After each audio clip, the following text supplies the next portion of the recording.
Today, lads, we are going to be checking out the formation I use to get back into games when I'm behind. It's the 4-2-4.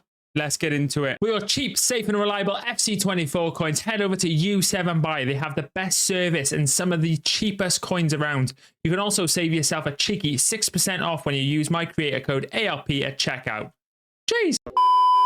So diving in with the tactics, lads, and it sets out as you can see it on your screen. Defensive style on balanced, fairly standard, lads. I don't recommend upping any of these. If you are losing really late on, then I recommend upping the depth rather than upping the changing this defensive style, because this just makes the players run around like headless chickens. Let's be real, lads. It's not really that good. The only time that this will really work is if you're playing someone that really panics under pressure. And if you're playing at like a decent level, they just pass around you. So just up the depth, lads. It's a bit more intelligent. 45 though as a base for us. Anywhere between 40 and 45 is nice. For this formation, I found a 45 was really nice. Depth on 65, a little bit higher than what we would normally go for. We'd normally go for the region of about 60. I do up this, like I said at the start of the video, lads. If I'm losing late on, I'll whack this up to like 75. But as a base, as a starting point, 65 is nice to put on that pressure. Balance and direct passing, lads. It is really good. If you're in a hurry, though, you can whack this into fast build-up, and it is also insane. But balanced, again, as a starting point. Width on 50. Plenty of width in this formation, lads. No worries. Players in the box on 6. Corners 3. Free kicks 2. Did you know 84% of people watching this video right now are not subscribed to the channel? So if you are enjoying, remember to leave a like and sub to the channel if you are new. So starting at the back, lads, and nothing on the goalkeeper. Just leave him as he is. Comes for crosses and sweeper keeper if you really want to, but for the most part, leaving it unbalanced, you're not going to notice any difference. Centre backs, touch them, I will find you. Unless you're dunking on your opposition off corners, then just don't touch them, lads. Leave them alone. Just full meta is the way forward. Both full backs, bit controversial. Both of them on stay back, attacking, and overlap. The reason we whack overlap on, again, lads, if you're losing, you might want to send these guys forward, so you can go up and left on the D-pad, and that will essentially send them forward, so you'll have like 6 bodies in attack, which is insane. But as a starting point, you've got so many bodies up front anyways, with the way the midfield operates and where the forwards work. You could probably leave this on stay back while attacking, and then if you want to send them forward to send more bodies, use the D-pad. That way you got more control over whether you send your fullbacks forward or whether you want them to stay back, because you might find, you know, you score, and then all of a sudden, if you've put these on balance, they're going to be stuck going forward and you'll get caught on the counter attack. Whereas if you score in this formation, you fancy staying in it, you can just, you know, leave your fullback stay back and just dominate with those front players, which is nice. 2 centre mids are on similar but different instructions. Both stay on the edge of the box of crosses because we need them to hold down that midfield for us. These guys are going to have to be really creative. Players like Xavi, Bellingham, insane in this position. I don't recommend clunky players in this position, lads.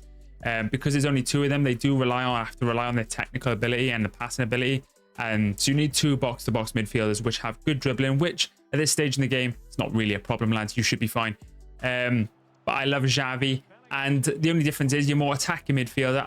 To be honest, I could have sent any of these guys forward, because Xavi lacks a little bit defensively versus Bellingham.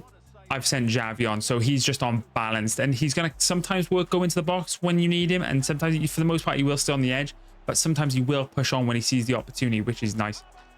Strikers, lads, just leave it on balanced. We don't put anything on them. I don't change anything, because the attacking AI on some of these strikers, especially Mbappe and this new Depay, most of us have him. If you complete last season, very good. And the finesse shot plus, lads, is in combination with some of the shooting stats, it's just mental. And you just want your 2 best goal scorers here. What is nice in this position, lads?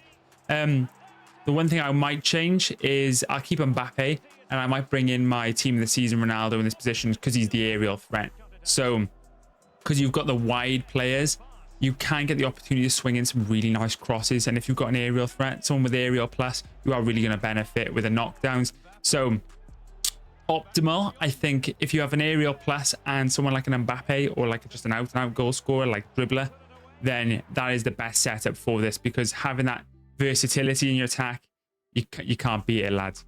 The wide players are both on similar as well, the same instructions, both on come back on defense and get into the box of crosses, and they're going to essentially play like wingers, lads, because they are wingers. But when we don't have the ball, they are going to drop in at left mid and right mid to help protect those fullbacks, because you want to have balance. You don't want to have a formation where you're you press nicely when you're high up the pitch, but you want them to kind of drop into nicer positions then if your opponent is able to break down your press, which the better players will get past your press sometimes.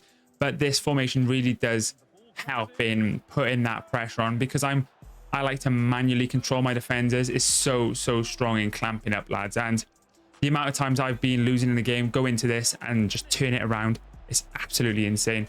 But lads, in this position, as you can see, both finesse shot plus on these guys, and it is nice because they come from deep often, because they start at this left mid, right mid position. You do get a lot of opportunities to fire those finesse shots, so bear that in mind. Finesse shot plus, lads, loads of them in the game in a minute. Get at least one of your guys on finesse shot plus, and it will give a totally different dynamic to your game, especially when you're playing people. Assuming you're going into this formation when you're losing, you are going to be playing people that park the bus. So having players that can shoot from outside the box and score consistently, like Saka, like Havertz, and there's plenty of other cards that can do it, lads, is really nice. That's the 4-2-4 best pressing formation FC 24 bar none. Get it in your rotation, and I'll catch you in another one.